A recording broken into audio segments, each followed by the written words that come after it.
You're listening to the Sass Says podcast. I'm your host, Christy Rocha, also known as Sass. I identify as a woman, a wife, and a mother. That should tell you a lot already. And over the last few years, I've learned the value of talk therapy. I have seen how my inner work not only enhances my own well-being, but also my marriage, my parenting, my relationships. And in fact, you wouldn't be hearing this right now if it weren't for the work I've done. My mission is to debunk the misconceptions and stigmas around what therapy is and who it's for. Let's normalize working on our mental health and seeking help when needed. We've all heard of self-care, self-help, and self-love, but do you often wonder how to actually make it all happen? I do. You'll hear strategy-based conversations with professionals, as well as inspiring and validating stories from women who are just like you and me. Think of this podcast as the weekly therapy sessions you didn't know you needed, with a dash of sass, a lot of vulnerability, and me, relentlessly asking, but how? Hi. Joining me today is Marisa Lonic. Marisa is a keynote speaker, life and business coach, author, top-rated podcast host, and the founder of Mama Work It. After spending nearly 15 years in corporate leadership positions, Marisa shifted gears to become a full-time time momager and biz momager. Through her books, courses, and coaching programs, she helps busy moms juggling mom life, work life, wife life, fill in the blank life. Her time management and goal achievement strategies have helped the most overwhelmed mamas turn their dreams into reality, even when they thought they had no time to make any of it happen. When she's not supporting working parents with the daily juggle, you can find her cooking and baking delicious meals her kids may or may not eat, running or walking in her neighborhood, and hanging out with the 5 amazing guys she calls family, her husband and 4 kids. Yeah, she's a boy mom times 4. Woo! All right, so today, Marisa and I talk about her story and the big transitions she made in her life and in her career on more than one occasion, and how therapy helped her navigate all of the transitions. Marisa shares her advice on how to best begin time management practices, preventing burnout, and self-care. We talk about mom guilt, why she calls it Time MOMagement, and her experience as an entrepreneur. All right, here's Marisa. Hey, Marisa, thank you so much for being here. It's so nice to meet you. Thank you so much for having me. I am excited for this conversation. Yeah, I said one thing before I hit record, and we're gonna, I'm sure, get well into it, but this conversation feels so relevant for me right now. I'm going to try to keep it about you, but I know I'm going to end up making it about me. No, that's fine. I mean, let's do it. All right. So tell me about your business, Mama Work It, your podcast. You've got a book, a journal, a coaching business, speaking. How did you get started? Why did you do it? Yeah. So back in 2016, I was a mom of twin toddlers at the time. Corporate working mom, doing all the things from the outside looking in, probably looked like I had it all together. Mm-hmm. On the inside, I was feeling overwhelmed. I was feeling unfulfilled. Something was up. I was offered a significant job promotion during that time, and I was terrified to take it because it meant moving our family cross country. Mm. It meant, a longer commute, more days of the week. It was just going to be a huge shift for me. And I already felt like I didn't have enough time for, putting my best self in all the situations at hand. And I thought, how can I add this to my plate and still manage effectively? Mm. And so I initially turned it down. And I spent the entire weekend plagued with regret. I was just, I'm an ambitious woman, as I'm sure many of your listeners are. And I was just like, how could I make this work? But also, how could I not make this work? And so come Monday morning, I sent my then manager an email pleading to re-offer me the opportunity. And after a few conversations that needed to happen, it was, and we did make that shift and that move. So we moved cross country, twin toddlers, Oh my my husband, who gosh. was very supportive of this, myself, Mm-hmm. obviously. And what I noticed when I got to the West Coast and I was in this new role and juggling all these things that I hadn't had to juggle before without support that I hadn't had, right? Mm-hmm. Or that I had had when I was living, around family and lots of friends and things like that, was it wasn't necessarily harder. It was just different. It was just different. You figure it out just like we all figure it out with any transition in life. But I felt more fulfilled. Like I was pursuing a career and ambition that I had at the time that was filling me up in one area of my life that hadn't been before. Mm-hmm. And consequently, it was giving me energy and life to do all the other things with motivation, with, a smile, with happiness. So it ended up just really propelling me to want to share support with the working mom environment out there. Because I think that working moms, we do juggle a lot. And sometimes we're in a space where, or a season where we just feel like we can't get it together. Like we can't catch a break or we can't get it together. And I wanted to be able to provide hope and tips and practical life hacks and all the things that, I was able to succeed in that season toward that community. I felt really, I wanted to support that particular community. So I started a blog. And then from there, really niche down into time management support, because that's the question I'd always get. How do you find the time to have this blog and have this role and, take care of these kids and all the things? And that's not to say I did everything alone. I definitely had systems in place and support and childcare and all the things you need to be able to make this happen. But I would still get that question. So I wanted to be able to really support the working mom community in that way. And so, from there, created my first course, wrote my first book, and then it's really just grown from there. So at Mama Work It, we really help women with the juggle of mom life, work life, wife life, fill in the blank life. We help you find the time to achieve what you want to be able to do, because it is possible. Mm-hmm. Mm-hmm. All right. So I want to go back a minute. When you first turned down the job offer, Mm-hmm. like, can you in hindsight now look back and say, I'm wondering if, because, okay, so let me phrase it this way. Sometimes I get stuck or struggle with, turning things down, saying no to things, or pivoting a certain way, and having trouble deciphering whether I'm doing it because of fear or I'm doing it because, as in the doing it, I mean the turning it down because of fear, or turning it down to truly self-care and say, you know what, this is too much to take on. Right. Like, how Yeah. did you feel, like, putting yourself back in that position? It seems like you very quickly recognized that it was a lot of fear instead of, or I don't know, what word would you use? Like, what was the turning down point, and that, like, you quickly shifted to no, like, what were you feeling? Like, what was going through your head? Well, you hit that spot on. It absolutely was fear. It was totally fear getting in the way, making me feel like all the excuses, all the nonsense fear throws in your path, right? Of like, how could you possibly make that work? You're not even making it work now. Like how, all the things, all those little tidbits of beautiful phrases fear likes to throw into the mix.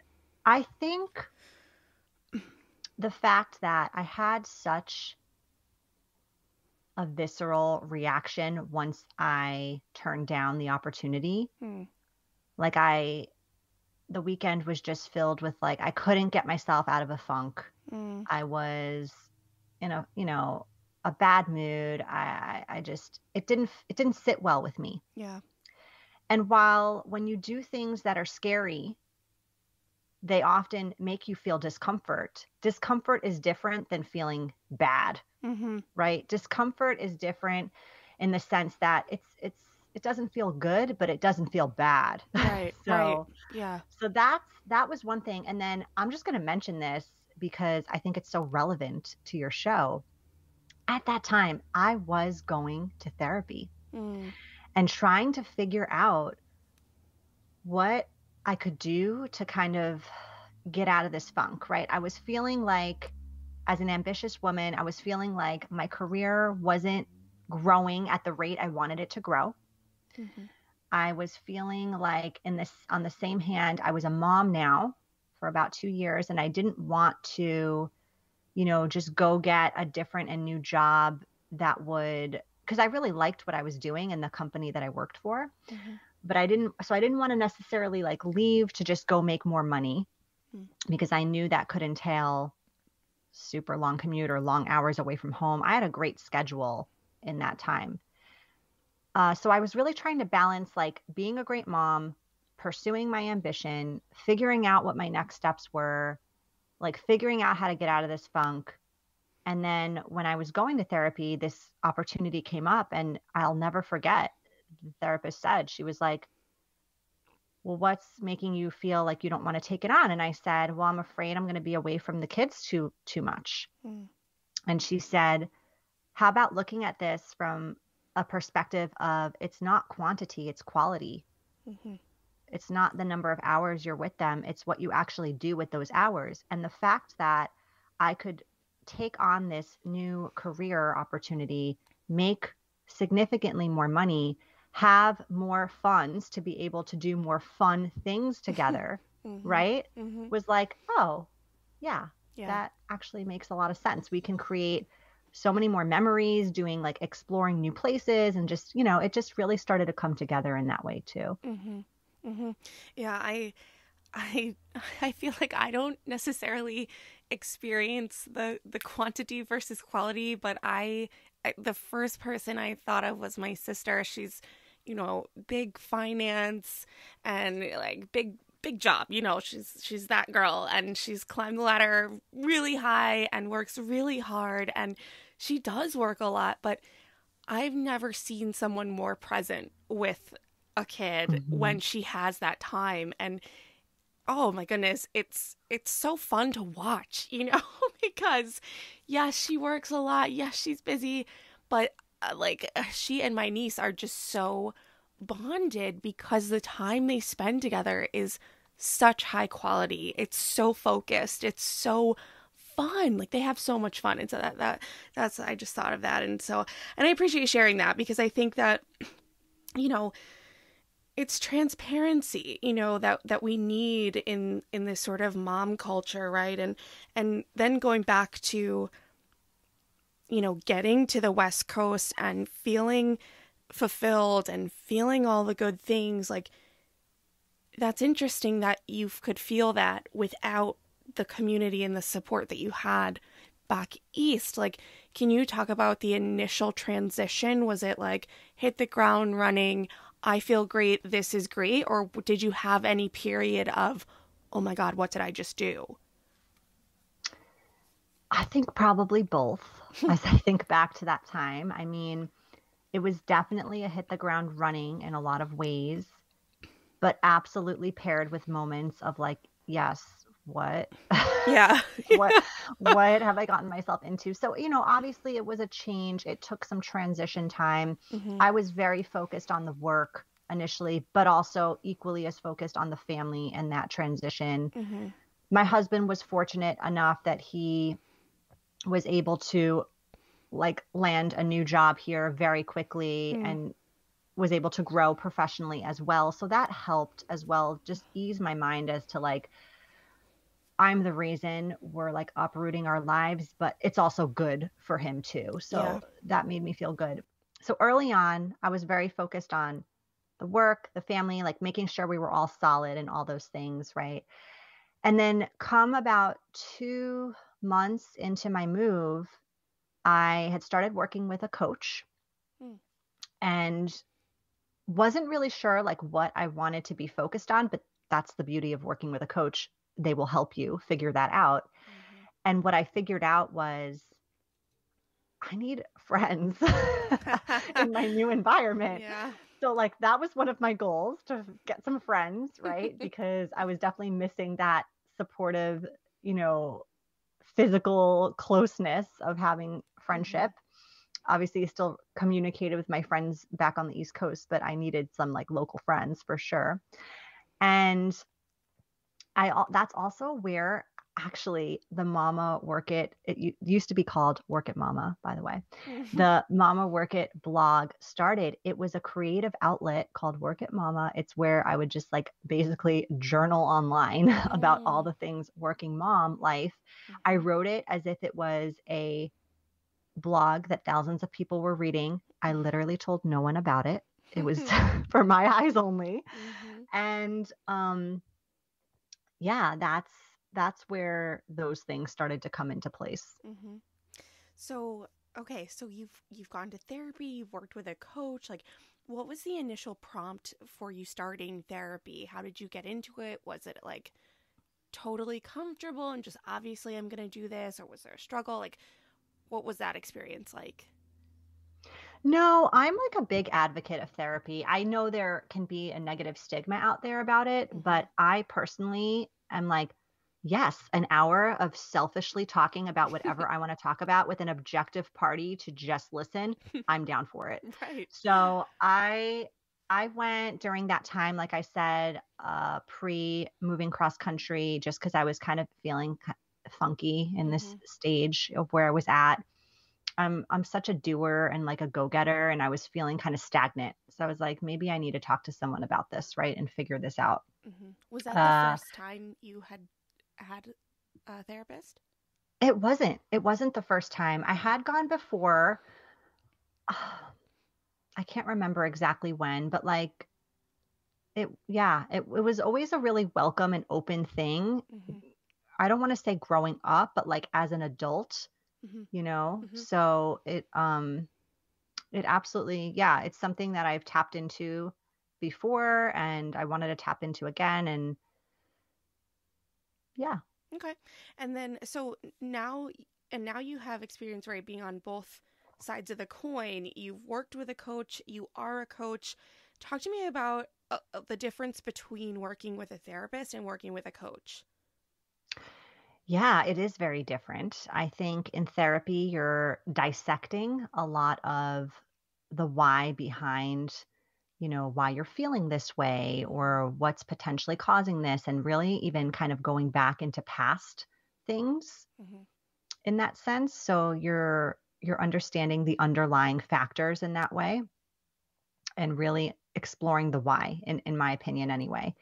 I'm certainly not a licensed therapist, so I'm probably butchering a lot of what Yeah, but this should sound like. and we're Yeah. only speaking from your experience. So Yeah. yeah, your experience with both.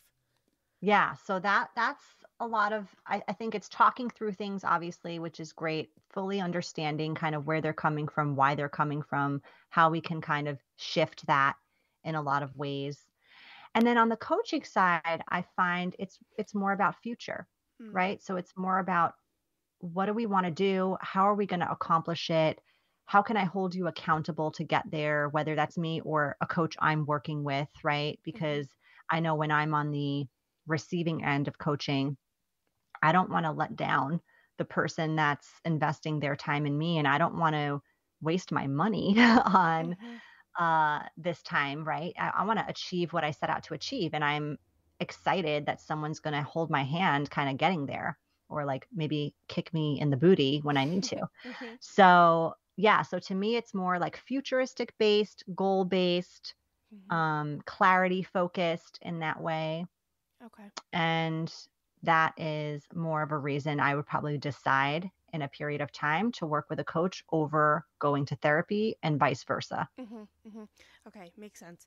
And so you mentioned earlier that, how do I have time? How do you have time? Is one of the big questions that you're often asked, which is a lot of what prompted what you do today. And I want to get into that, but I'm curious, what, like, when you're like, what are your clients coming to you for in addition to that? Like, what are the main pain points that you're addressing and seeing for moms and women on a regular basis? A lot of it comes down to the fact that clients are feeling really busy or really overwhelmed. And they're, they've got the job, or they've got, kind of all the things in place, and it looks good on paper, but internally they don't feel good. right? They feel like I never have time for myself, or I'm working too much, or I feel mom guilt, or, I want to pursue something, but I feel like I'm just enveloped in the current lifestyle I'm leading and I have zero time to think of anything extra, than what I'm doing right now. So it varies in the sense of like being in a painful place right now and just wanting to feel more like you're thriving rather than surviving. And on the other hand, being like okay with things or even being sort of in that survival mode, but wanting to add more and not sure how to figure out how to do that. All right. So let's get into it now. The time in, like, where do we start? Where I don't know. I don't even know where to start because I'm in it. I'm so in the weeds of like Yeah. trying to Let's figure start. all of this Okay. out. So it's like I honestly don't even know where to start with a question because I'm like, bleh. Like, where do we That's okay. start? That's You okay. know? I will tell you where everybody needs to start, in Okay, my that's honest opinion. perfect. Yeah, it's perfect. Yeah. So here's the thing about time management. And I think sometimes, by the way, people hear this terminology and they're like, boring, like super organized Mm, spreadsheets or planners or like really strict systems. And I'm just here to say, like, absolutely practical things are important. Systems are important. Organization is important. It is not the root of time management the way I teach it. okay. And in fact, you probably are aware, I have a whole kind of brand around time momagement Right. because I think for moms, that's quite different than the typical time management out there.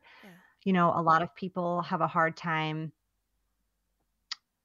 being productive, but they're not juggling motherhood alongside that. Right.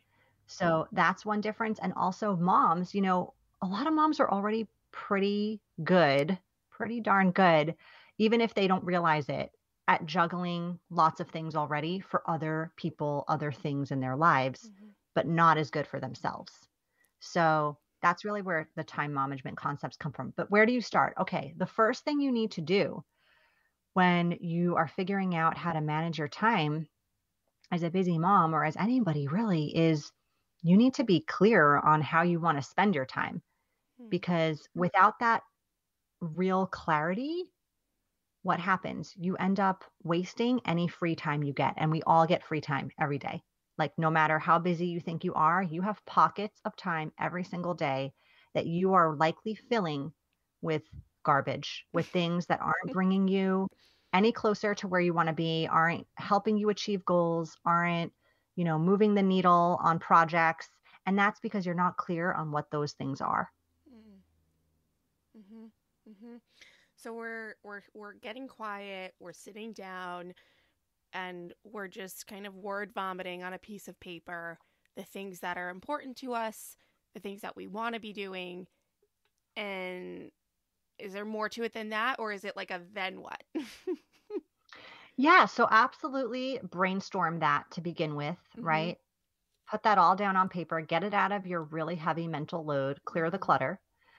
And then don't work off that list though, Okay. because that list in itself is overwhelming, Yeah. right? It's probably really, really long, like CVS receipt length long.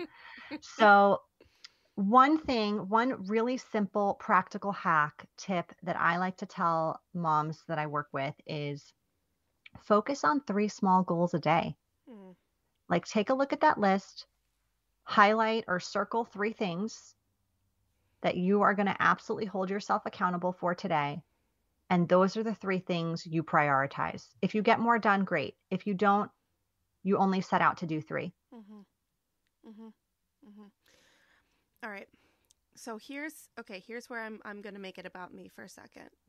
Do it. This is where I'm struggling a little bit. There are things that in my mind are priorities, but I have a block in actually taking the next step to make them happen. And part of it for me is that because I'm juggling mom and business and wife and house and all of that, on top of my mental health, right? Like, it takes a lot of work, intentional work, to just get through the day a happy person. And I go through periods of time where I don't want to work that hard. I don't know. I just want to say screw it. And then I end up doing, like you said, using my free time to do garbage things because I just want to dissociate and not have to put in the work. Like, pretend I'm your client. Like, what do I do? Like, how do I get past this, like, stuckness or this funk of just, like, I kind of know what to do, but I'm almost, like, rebelling against it because I'm like, it just feels like it shouldn't be this hard. Yeah, absolutely. It shouldn't feel that hard. Okay, so So maybe I'm let's dive prioritizing into the it. wrong thing.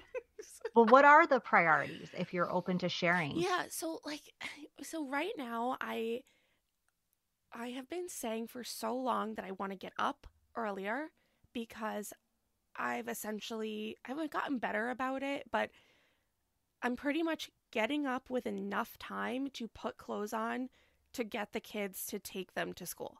Like, there's nothing else that's happening besides making lunch and the whole nine. So I would love just like a little more time, even if it's to put some makeup on or just brush my hair and do it nice instead of the messy bun situation. And so that's one thing. The other thing is, like, I've been really struggling with my body image, and I know I need to move more. I want to move more. And I've even given myself permission to say that 20 minutes is enough. And 20 minutes of whatever. It could be a walk, it could be yoga. It doesn't have to be this intense Orange Theory situation. And I am still struggling to hold myself accountable for 20 minutes. And I don't know. I've come so far. I've gotten so much better about other things that are important to me. But those two are just like forever on my brain and on my to-do list. And I'm to a point where I have to watch myself because when I don't do them again for the 100th day in a row, I slip into the pattern of then kind of setting myself up for waking up feeling like I've already failed. Yeah. Because I didn't get up. And it's like, oh. Yeah. And even as you're saying this to me, and it's my first time ever hearing it from you, like there's so much guilt in the way you're presenting it. There's so much guilt there. Yeah. Okay. So here's what I would say if we were in a coaching session together. Number one, I think these goals, even though when you say them aloud, you're saying they're small, they don't feel small to you. No.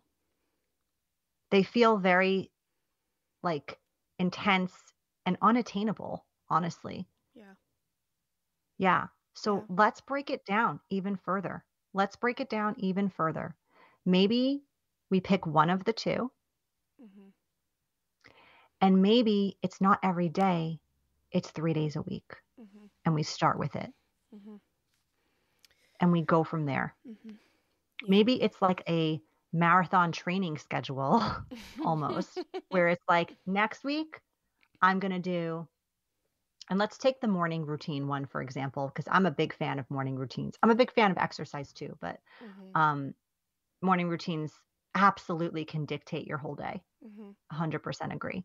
So maybe it is Monday, Wednesday, Friday. You set the alarm for 15 minutes earlier. And you are not allowed to snooze. Like, you have to be a little bit of like your own disciplinarian in that sense. But you have a plan of what you're going to do in those 15 minutes. Because here's the thing. If you don't, it is very easy to just want to stay asleep. Yeah. Right? So what is it that you're going to do in those 15 minutes and it's going to make you happy? Is it going to be that you get to do your hair and your makeup for the day? Get the makeup out the night before.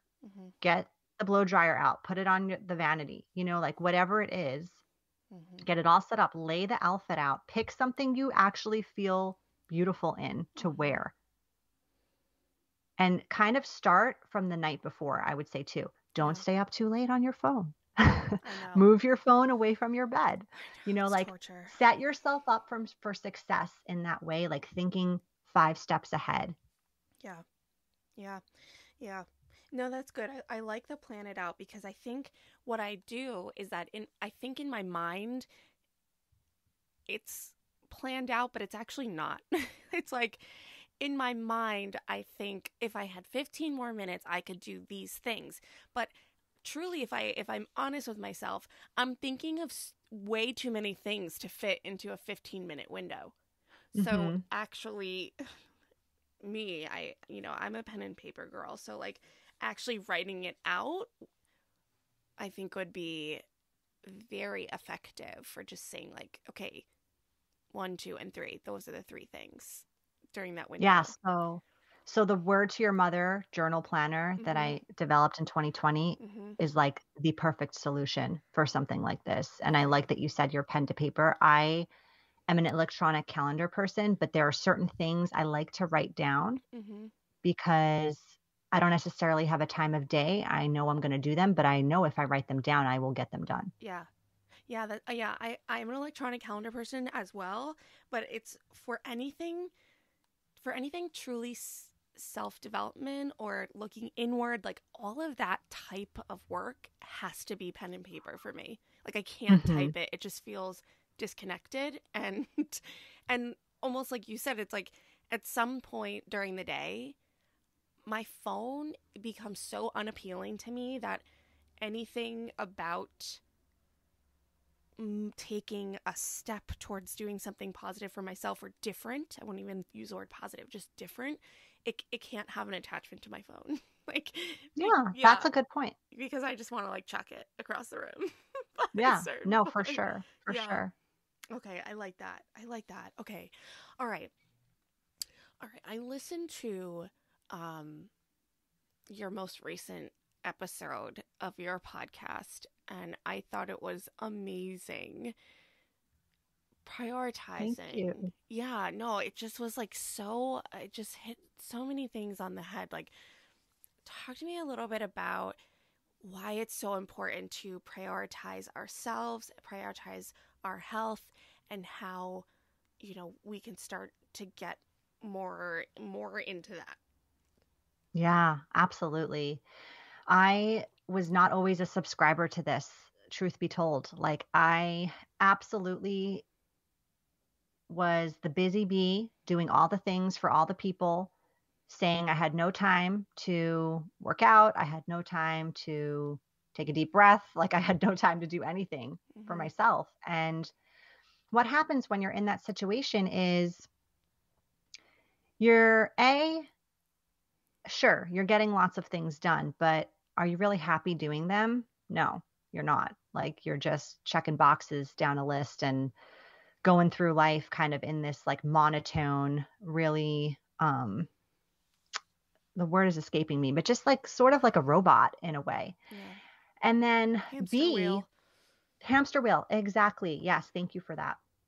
And then B, it leads to burnout, Mm-hmm. right? So like I would go through these vicious cycles and I would be like, work, work, work, work, work, like do all the things for all the people, for everyone. I don't just mean like traditional work. I mean like work at home, like all the Right. stuff, right? Momming, Clean, all the everything. things. Yeah. Exactly. Yeah. And then I'd be really cranky. I'd like be resentful to my husband. I'd be like, just in a funky, bad mood. And then what would I do? I would put a band-aid on it. I would go like get a manicure, pedicure, or Mm-hmm. like have lunch with a friend, feel Mm-hmm. good for like 5 minutes, and then just repeat the whole cycle. Mm-hmm. So until I started actually getting to a place where I was proactively prioritizing my health, the most important value and priority you should have in your life, that is when it all shifted for me Mm-hmm. and for clients and everybody I work with, really. Because the bottom line is when you're in that state, whether that's like mentally feeling exhausted or physically not feeling your best, like think about the last time you had a cold or the flu or you were sick, like you Mm-hmm.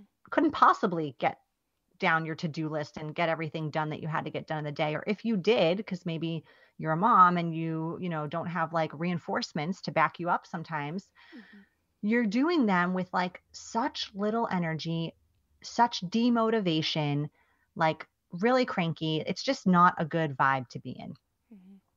But think about a day when you were just really energized, like really pumped, really excited for the day ahead. You were like running down your list, doing more than you thought you could get done, like maybe even like new ideas coming to mind about your business, you know, like it was a nice state of mind to be in. And most likely that's because you were feeling your best. You were in the best mental health space, physical health space, just feeling good overall, emotional health, whatever. So when you're able to prioritize that daily, that is the sort of like norm, the normal basis, like the environment you find yourself in more often. You're at your best self. You're motivated. You're excited. You're like super productive. You're getting more done than you even thought. Like ideas are coming to you. You're focused. It's just like the place you want to live in and be in. I know I do. So how do you do that? You literally just ensure that your health, your physical health, your mental health, your emotional health are things you do every single day to nurture that. They are things that like, there's no, if I get to it, I'll do it. No, it gets done. So maybe that's part of your morning routine. Maybe that's a non-negotiable block on your calendar, you know, and this can change and be different every day. It's not to say like every single day you have to do that 20-minute YouTube workout. No, how about today you do that? Tomorrow you walk for 15 or 20 minutes in your neighborhood. You know, the next day, maybe you just do some yoga. I don't know, whatever. And yeah. And maybe another day you're just exhausted and you listen to your body and you don't exercise. I mean, it's really just what you need during that time and really being in touch with that, but ensuring it is top of mind and a priority for you every single day. Yeah. How do you, Marisa, ensure that for yourself? What does that look like for you? I do have a morning routine. So it's not the same every single day, but I ensure that I wake up before my kids. And I have 4 little kids and they wake up early. So before you judge me on this show, know that I'm in your shoes. I understand. Yes. Okay. I don't have teenagers who like sleep till 11. No, I have little kids who are up at like, and you've got 4. 6:30, 7 o'clock. Oh yeah. my God. I can't even. So I get it. But I ensure that I'm up before them. Some days it's an hour, some days it's 15 minutes. It just depends. And I ensure I'm doing something for me during that time. Some days it's exercise and listening to a podcast or an audiobook, and I'm exercising my mental health and my physical health, right? Other days it's journaling or doing a meditation and I'm tapping into my emotional health. If I don't get to it in the morning, I'm ensuring at another time of day, maybe it's before bedtime, maybe it's in the afternoon. If, you know, my husband gets home from work early and I can take a walk alone outside or something, but I prioritize that because I know if I don't, the consequences are going to be far worse, not just for me, but for like everyone around me, right? Like my kids aren't going to get the best mom. My husband's not going to get the best wife. My work isn't going to get the best creativity and efficiency as I want it to be. I don't want to be sitting in front of my desk, 10 hours a day. I want to like crank my work out. I like what I do too, but I want to have a balance. I want to be able to step away and be fully present with my kids and not thinking about all the things I still have to do at my desk. When you really, started to make these changes, like I implementing this absolute time for yourself, prioritizing your health in all its forms, was that like a conversation that you had to have in your house? Like, it used to be this way and now it's going to be this way? I don't remember that being a deep conversation we had. I think it was probably a series of small changes. It's not like one day I woke up and did a 180, but but yeah, I'm sure it was a series of small changes. It's ebbed and flowed as well as to what that looks like. For example, in 2020, I had a goal that I wanted to run a half marathon. And so I obviously spoke with my husband and I was like, I'm going to be now starting a training program that I have to hold myself accountable for. So like, this is what it looks like. This is kind of how I want to make this happen. You know, obviously like on weekends during that season, I was going out on a Saturday morning and gone for sometimes 2 hours on a run because I wanted to ensure. So I think it really just depends on what that looks like for you. But for me, yeah, it was a gradual shift, and also it changed season to season. So yeah, I ask because I think that, you know, I think one of the things that I allow to hold me back is the fear that changing our dynamic in the house or changing our rhythm is going to be so disruptive, you know, like if I'm not doing all the things that I've always been doing. And I hear you. I know. I hear it all the time that I like.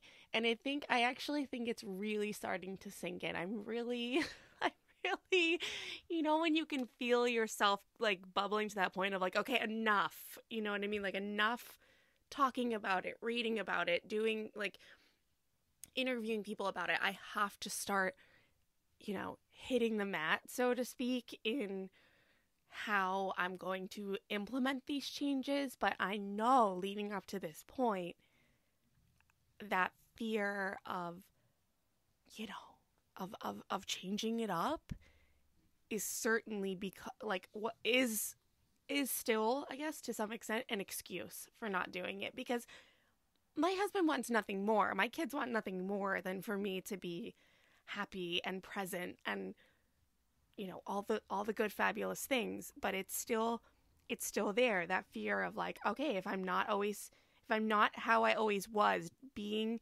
there and doing for everyone else before myself, are there going to be consequences? yeah, but it sounds like you're envisioning this as like a completely different Christy. I know. And the thing is, right? The thing is, if you make one small change or form one small new habit, people may not even notice this, but you will. But you will. So right. Oh, and that's God. what's important, right? You're so like right. It absolutely is fear Yeah. masking itself in an excuse. So I would encourage you to start small. Start with one small thing. Yeah. And see how you feel after you've done that. You know, for a period of time, maybe make it a habit, see how that feels for you. And then add a layer and add another layer. You know, you're not going to totally disrupt your whole house if you do that. I know. I know. All right. So I just have to ask, what time do you go to bed generally? Oh, what time do I go to bed? Well, I'm proud to say the past few nights I've been going to bed by 10, and that's been awesome. Generally speaking, I would say I'm more closer to 11 p.m. But yeah, I need sleep. Like but 11 is like I could do 11, you know, like I do 11 often. I just, you know, when I think about getting up earlier, I'm just not the person that's going to go to sleep 9:30. Generally, I'll get in bed at 10, like once or twice a week, maybe. But I just value that time at night so much, whether it's by myself or with my husband, like when the kids are in bed. And I can't bring myself to go to bed at 9:30 more often. And so I'm just validated that you go to bed at 11, because I'm like, I can do 11. I mean, I know lots of successful people that are like, I go to bed at 9 o'clock. Yeah, I can't. I mean, I agree. Some nights I do. I mean, if I'm really exhausted, but like for the most part, I know it's a nice quiet time, and we value that as moms, especially in my house. It's a noisy house. Like that quiet is really nice to have in the evening. The nights I go to bed later, it's usually because I'm like working on something or like enthralled in a series. Right. But But again, if you're really serious about wanting to go to sleep earlier, you got to get off the screen. I know you've heard that before, but that is such a important factor. Like, don't just check your phone for one thing right before sleep, because you will undoubtedly stay on there for 45 minutes and end up like on your 6th grade, boyfriend's ex-wife's page or something. It's so true. Yeah, it's so true. Or like right now for me, it's like I can't open TikTok past a certain time of night because it's just so addictive. It's so addictive. Okay, can we just talk about TikTok for a second? So I'm not on TikTok. Like, I went on there for 5 minutes a year ago to record a reel because I couldn't find the audio on Instagram. Anyway, I'm not on there. But when I like explored it for a minute, they have that thing where like when you try to shut it off, they make you do it twice to get out of the app, right? Like, it's like, it was something on my, I don't know if it was just my phone, but like, it was like, I was trying to get out and then it would like show me a new video and make me do it again, like hit the button again to get off the app. So they're smart. Yeah, they're smart because to get to the next video, you're always going to swipe up. So to like swipe out of the app, you'd have to like be strategically like very much so at the bottom of the screen. Like my whole screen is touched now at this point, but if you're just swiping up to get out of the app, you're going to swipe to the next video. Yeah, it was interesting. I noticed that because I was like, I'm just trying to get out of here and they just want me to stay. No, I know. You know what? It's just, it's so good and so bad all at the same time. Yeah. It's the whole phone in general. It's like the whole social media world. It's wonderful if you use it in the way, in a wonderful way, but it can absolutely become an addiction. Yeah. Yeah. And that's where you get, that's, I think, what most of us moms especially are filling up that free time with, because it's so accessible and you get a laugh out of it. So you get that like hit of dopamine and, it just feels easy. Yeah. And so much relatable content on there. Yeah. But I think that's, yes.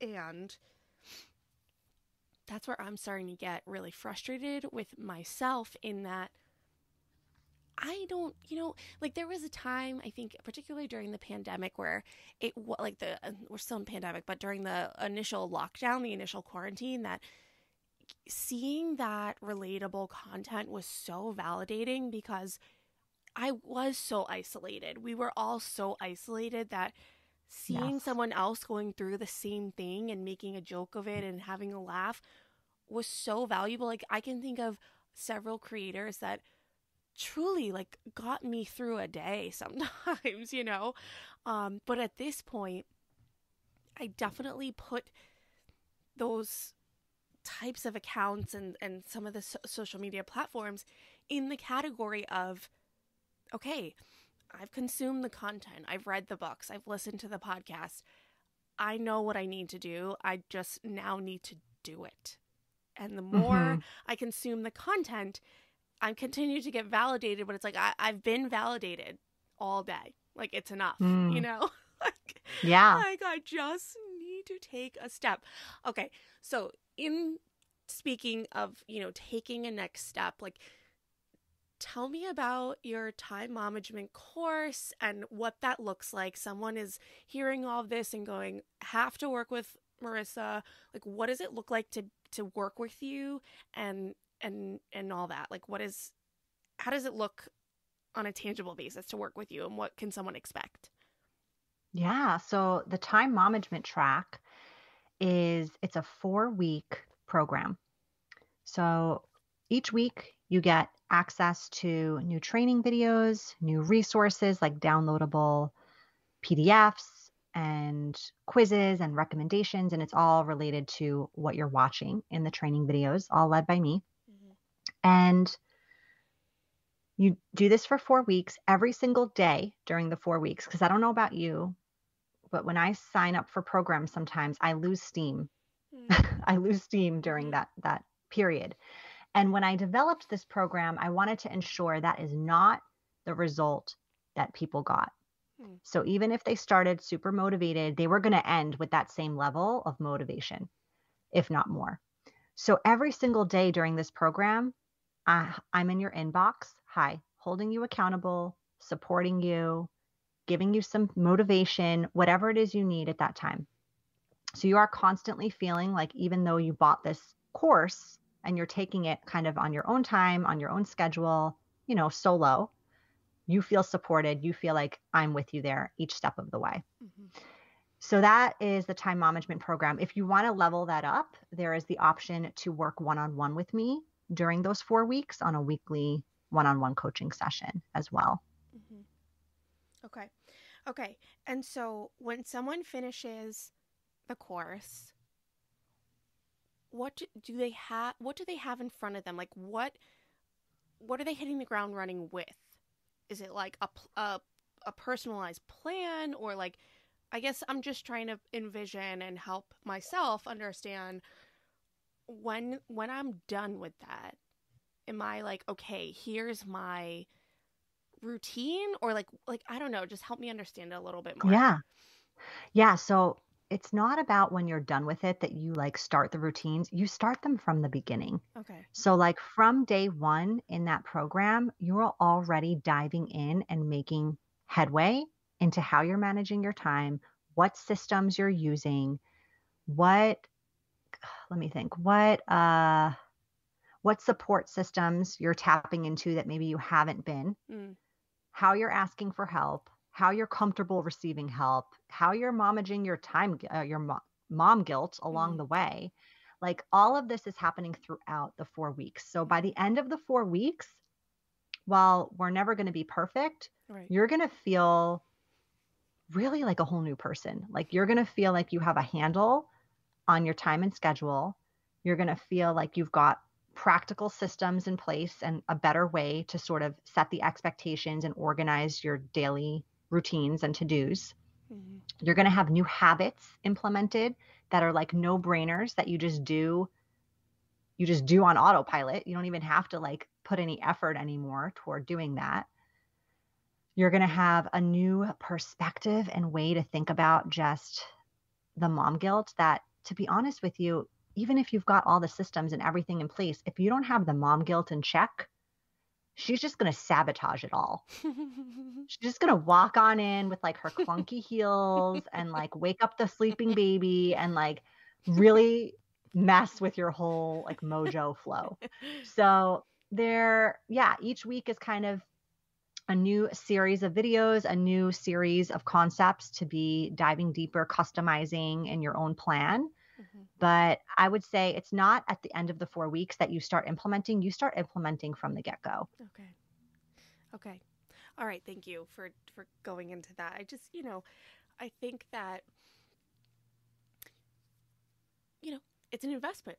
It's an investment in ourselves. Absolutely. And that is already hard for moms to do. So yeah. Like what is that? Well, there you go. There's the mom guilt getting in the way. Why do you think that is? What do you think that's about? Why is that so hard? Yeah, I have been in these shoes and I still find myself in these shoes sometimes. Absolutely. I think we often think about mom guilt as like just guilt around the kids. Like, am I doing enough for the kids? Am I helping, my preschooler with his ABCs enough? Like all these specific things with the kids. But it actually manifests in so many different ways. It manifests in you spending money on yourself, in making investments in yourself, right? It manifests in you deciding to dedicate the time and energy to sit down and do that program or work with that coach. It's all these things. So I think, it's societal views. It's our own upbringing and expectation of what the perfect mom is supposed to look like. It is an uncertainty in our like belief in ourselves, and not sure we're capable of getting the results we want to get. So I think it's a lot of inner work that has to get done there. But I'll just say this, and I think you'd probably agree because I know you're very engaged in the personal development world as I am. I've never regretted investing in myself, no matter what. I've never, ever regretted it. Mm-hmm. Yeah. I just gotta chill. It's Yeah. it's such a good reminder, you know? I think that so much of so much of my show and a lot of the women that I talk to who have platforms like yours and others, therapists in this, that I talk to, it's like we have to hear things sometimes 5, 6, 7, 8, 9, 10 times before Absolutely. they sink in, or you have to hear it a certain way or from a certain person, or be in a certain headspace to receive what you're hearing. Absolutely. Yeah. Yeah. Okay. I've never regretted it. Yeah, you're right. You're right. All right. So, since kind of going full throttle into Mama Work It, has anything about your journey through this business surprised you?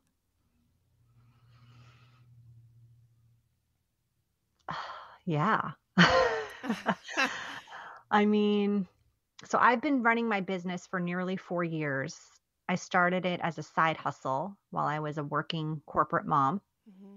And then I went full force into being an entrepreneur and left my corporate career almost a year ago now. So in 2021. Mm-hmm. So I'll just say what surprised me in the last year where I've been full force in the business is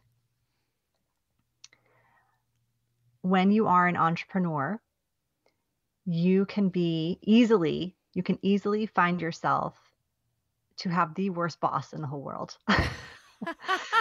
What does that mean? Yeah. So like I have had to catch myself on various occasions with like working myself too hard, setting unreasonable expectations, Mm-hmm. not celebrating myself when I've achieved milestones. Meanwhile, on the corporate side of the house, when I was a leader in that space, I was like, I mean, I know I'm speaking for myself here, but I think others would agree. Like I was a really empathetic and like encouraging and motivating leader. And like I would ensure Yes. that my team, had work-life balance, was celebrated when they achieved things, give them the spotlight, like all the things that like a good leader should do. Right. Meanwhile, I'm not doing that for me half the time. So like that's been a surprising and interesting realization. I've gone through about 2 bouts of that in the past year where I've really had to reflect and take a step back and be like, whoa, I need to flip the script here and like,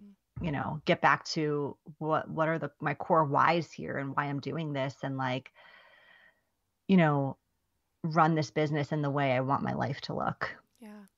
Yeah, I so appreciate, you sharing. I think there are a lot of entrepreneurs who are nodding their heads in agreement. And I was just curious, at the point that you're recognizing that in those bouts, was it what was the signs for you? Like just being run down or being, what are the signs for you that you're being too hard on yourself? Mm. Yeah, definitely like feeling the effects of burnout, which I'm sure many listeners and maybe even yourself have felt in the past. And for me, that manifests in like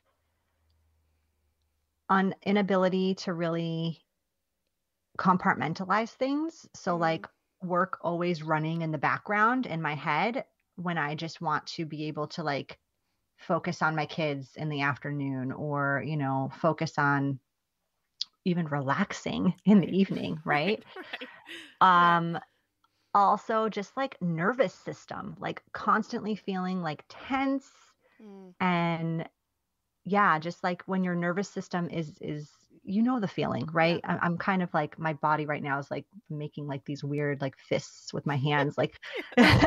Yes. like when your nervous system is just like tapped out. Yeah, Yes. like feeling like that. So like just Yeah. things like that. Okay. All right. All right. So, Marisa, we're coming to time here. Is there anything that you would have asked yourself that I didn't think to, or anything you want to reiterate or drive home for my listeners today? Yeah, I will say, you know, if if the thought of the 3 goals a day, or the thought of what you want to achieve is feeling so big or far away, start with one. Start with one small step. Either a step towards something bigger, or a tiny habit you want to start implementing every day, or even just like if it's a form of self-care that you feel like you're at the bottom of your to-do list, like one nice thing you can do for yourself every day. It can change every day, but at least you check off, I did one nice thing for myself today. Like just start there. Okay. I love it. Yeah, I love it. And I love it because I need to just do it. It's time. Jump in. The water's fine. I know. Oh my God. Or dip a toe. Yeah. You know what? But that's the thing. That's what I do. I like, I stand at the edge of the water, and then I look around and I read all the things and I do all the things, and then I start with a toe, and then I dip another toe, and it's like, I get to the point where I'm like at that last toe, just like, dude, come on, you're right there. Oh gosh. All right. Well, I will link your book, your workbook, your podcast, all your website, obviously your social media handles. I'll link all of that in the show notes for everyone who is interested in learning more about you and your work. And I appreciate your time and your vulnerability and your transparency in all that you do. This was wonderful, and I'm feeling inspired. Thank you. Oh, thank you. This was such a beautiful conversation, and I'm just so honored to have been asked to be a guest. So thank you. Okay, who else is going to start doing the 3 small goals a day technique tomorrow? Maybe even today, depending on what time you're listening to this. But I can tell you that right here, this girl, I need this. And I absolutely love how Marisa has designed her platform with the acknowledgement that time management for moms is just different. You can fight me on it. I don't care. It is just different for moms, and it is so refreshing to have someone call it out. Thank you, Marisa, for all that you're doing for moms, working moms, stay-at-home moms, all the moms and women out there who know that life can be great, but just need a little help getting there. I appreciate you sharing your story and, of course, talking about the benefits of therapy. I absolutely love anytime someone comes on and speaks therapy praises. So I will link Marisa's podcast, her books, and all the ways you can connect with her and her community in the show notes. Thank you for listening, and if you like what you're hearing, please be sure to rate, review, and subscribe on whatever platform you're listening to this on. All right, catch you next time. Bye. Thank you so much for tuning in today. Sass Says is a production of Luann Nigara, Inc. This podcast is meant to be educational and not meant to replace professional therapy or professional medical attention. To learn more about today's show and what's new in my world, head over to sasssays.com. Thanks so much. Talk later.